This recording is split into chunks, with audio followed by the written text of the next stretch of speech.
കുറച്ച് നാടൻ കുമ്പളങ്ങയും പയറും കിട്ടിയിട്ടുണ്ട്. അപ്പോൾ കുമ്പളങ്ങ മോരൊഴിച്ച് കറിയും തോരനും വെക്കാം പയറും വെച്ചിട്ട്. പിന്നെ കുറച്ച് മത്തിയച്ചാറും ഇട്ട് ചോറും വയ്ക്കാം.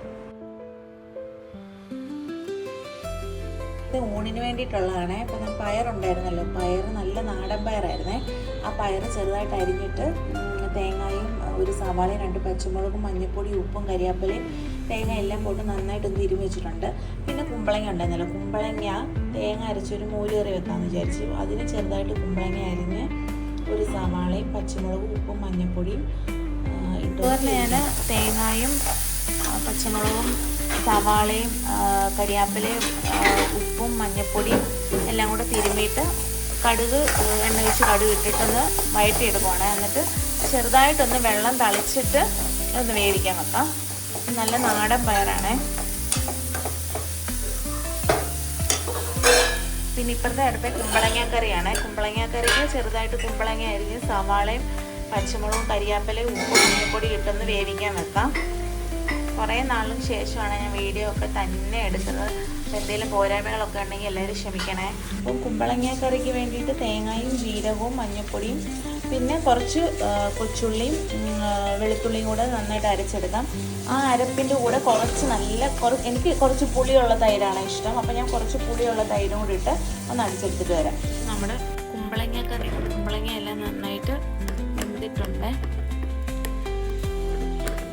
സ്പൂൺ വെച്ചൊന്ന് ഓടിച്ച് നോക്കണം. കുമ്പളങ്ങയൊക്കെ വെന്തിട്ടുണ്ട്. ഇനി നമുക്ക് ഇതിനകത്തോട്ട് അരപ്പ് ഇതിനകത്തോട്ട് ഒഴിച്ചിട്ടുണ്ട്. കുറച്ച് ഉലുവാപ്പൊടി ഇട്ടിട്ടുണ്ട്. ഉലുവാപ്പൊടി ഇടുന്ന കറി, തേങ്ങ അരച്ച കറിക്കൊക്കെ ഉലുവാപ്പൊടി ഇടുന്ന ഒരു ടേസ്റ്റാണ്. ഈ സമയത്ത് ഉപ്പൊക്കെ മതിയൊന്ന് നോക്കിയിട്ട് പിന്നെ താളിച്ചിടണം. കുറച്ച് കൊച്ചുള്ളിയും വറ്റൽമുളകും കരിയാപ്പില ഇട്ടിട്ട് താളിച്ചെടുക്കുക. എനിക്ക് ഇത്രയും ഗ്രേവി മതി. ഇനി വേണ്ടവർക്ക് കുറച്ച് മോരൊഴിച്ച് കുറച്ച് പുളിയുള്ള മോരാണ് ഈ കുമ്പളങ്ങ കറിക്ക് എപ്പോഴും ടേസ്റ്റ്.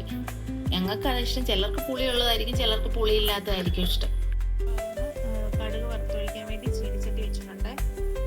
എണ്ണ ചൂടായിട്ടുണ്ട്. കുറച്ച് കടുകിടാം. കടുക് നന്നായിട്ട് പൊട്ടിയിട്ട് ഈ കൊച്ചുള്ളിയും പച്ചമുളകും വേണമെങ്കിൽ കുറച്ച് മുളക് പൊടി ഇടാതെ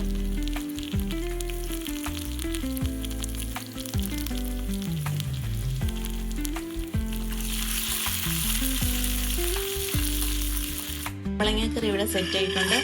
ചോറ് അങ്ങനെ തിളച്ചുകൊണ്ടിരിക്കുന്നു. ആ തിളയ്ക്കുന്ന കൂട്ടത്തിൽ ഞാനൊരു കാര്യം പറയാം. നമ്മുടെ ലൈഫ് നമുക്ക് സന്തോഷം തരുന്ന കാര്യങ്ങൾ നമ്മൾ ചെയ്തുകൊണ്ടിരിക്കുക, നമ്മൾ ഹാപ്പി ആയിട്ടിരിക്കുക. നമ്മൾ ചുറ്റുമുള്ളവരെ പറ്റി നമ്മൾ ബോധറാവേണ്ട കാര്യമേ ഇല്ല. അവരായി അവരുടെ കാര്യമായി. നമ്മളുടെ ലൈഫ് നമ്മൾ മാക്സിമം എൻജോയ് ചെയ്ത് ജീവിക്കുക. കാരണം നാളെ എന്ത് സംഭവിക്കുന്നത് നമുക്ക് പറയാൻ പറ്റത്തില്ല. അതുകൊണ്ട് നമ്മുടെ ലൈഫാണ്, നമ്മളുടെ ഇഷ്ടമാണ്. അതുകൊണ്ട് നമ്മൾ മാക്സിമം എൻജോയ് ചെയ്ത്. നമ്മുടെ ചോറും കറി റെഡി ആയിട്ടുണ്ട്. കുമ്പളങ്ങ കറി, തോരന്, ലോലോലിക്ക അച്ചാറ്, മത്തി അച്ചാറ് എല്ലാം കൂട്ടി ഒരു പിടി പിടിക്കട്ടെ. അപ്പം നിങ്ങളുടെ ഊണിന് എന്താണെന്ന് കമൻറ്റ് ചെയ്യണേ. ബൈ.